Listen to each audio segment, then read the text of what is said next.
Depois da classificação do Grande Prêmio do Brasil, Fernando Alonso deixou no ar uma frase que deixou todo mundo intrigado. Depois de Aston Martin despencar do quinto e sétimo lugares na Sprint Shootout para resultados bem piores na classificação oficial, ele soltou aquele comentário misterioso: "Todos melhoram bastante, então nós caímos, mas não posso dizer o porquê." E hoje, com novas informações, dá para entender exatamente o que o Alonso estava insinuando, e não é pouca coisa. Segundo uma reportagem bombástica da Autosport do Japão, aquela diferença absurda de desempenho entre a sprint e a classificação levantou suspeitas dentro do paddock. Não foi um carro, não foram dois, foram vários.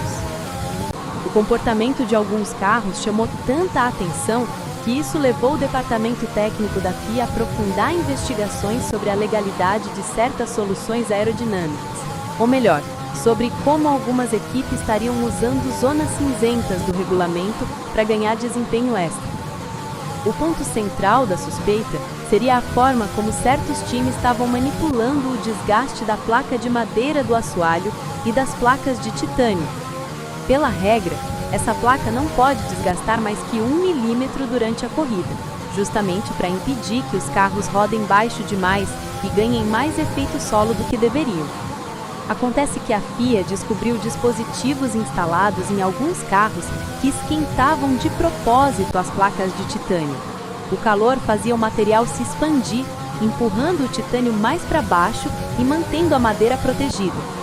O carro passava a rodar colado no chão com muito mais agressividade, sem desgastar a parte que é medida no pós-corrida. Quando o carro voltava aos boxes devagar, o calor se dissipava, o titânio voltava ao tamanho original e tudo ficava legalzinho na inspeção. Quando o delegado técnico da FIA, Joe Bauer, descobriu isso, ordenou a retirada imediata desses dispositivos antes da classificação. Como consequência, algumas equipes tiveram de levantar a traseira dos carros, perdendo downforce e desempenho pelo resto do fim de semana.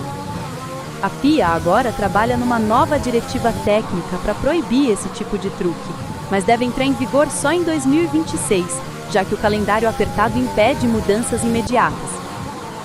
E isso reacende um debate eterno. Sempre que a FIA tenta fechar brechas, surge um batalhão de engenheiros encontrando outras. É quase impossível impedir completamente a criatividade das equipes. Esse é o charme e também o caos da Fórmula 1. Enquanto isso, outra novela está rolando paralelamente. Red Bull contra McLaren, Max Verstappen contra o mundo e agora o pai dele, Jos Verstappen, resolvendo jogar mais lenha na fogueira. Em meio à queda de rendimento de Piastri nas últimas provas, Jos insinuou que algo estranho estaria acontecendo dentro da McLaren e que o australiano deveria bater na mesa. É curioso ouvir isso dele, justamente dele, que sempre defendeu o modelo da Red Bull de concentrar todos os recursos em apenas um piloto. Quando o companheiro do Max vacilava, Gasly, Albon ou Pérez, o discurso era outro: o piloto não entrega, tem que trocar. Agora, ao menor sinal de fraqueza da McLaren, ele aponta o dedo para o lado papaya sem nenhum pudor, tentando plantar desconfiança dentro do time rival, criar pressão nos pilotos mais jovens e desestabilizar o ambiente.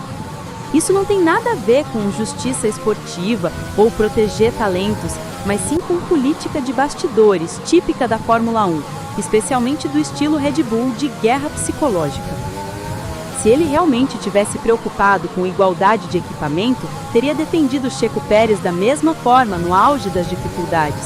Mas naquela época, a prioridade era outra: proteger o ambiente favorável ao Max e descarregar a culpa no companheiro de equipe.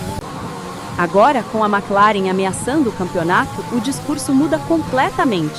Cada frase, cada insinuação tem objetivo claro: desestabilizar. E, como sempre, isso chega num momento crítico da temporada, quando cada ponto pode decidir o campeonato.